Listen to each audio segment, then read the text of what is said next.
జిల్లా పెదకూరపాడు నియోజకవర్గం MPP ex Taluru sarpanch ex Kosuru market yard ex chairman Eda సాంబిరెడ్డిపై గుర్తు తెలియని దుండగులు దాడికి నిరసనగా పల్నాడు జిల్లా పెదకూరపాడు నియోజకవర్గంలో 75 తాళూరు గ్రామంలో నిరసన కార్యక్రమం చేపట్టారు.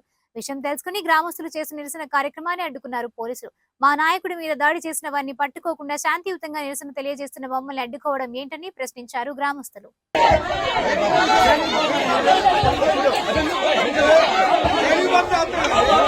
Hey,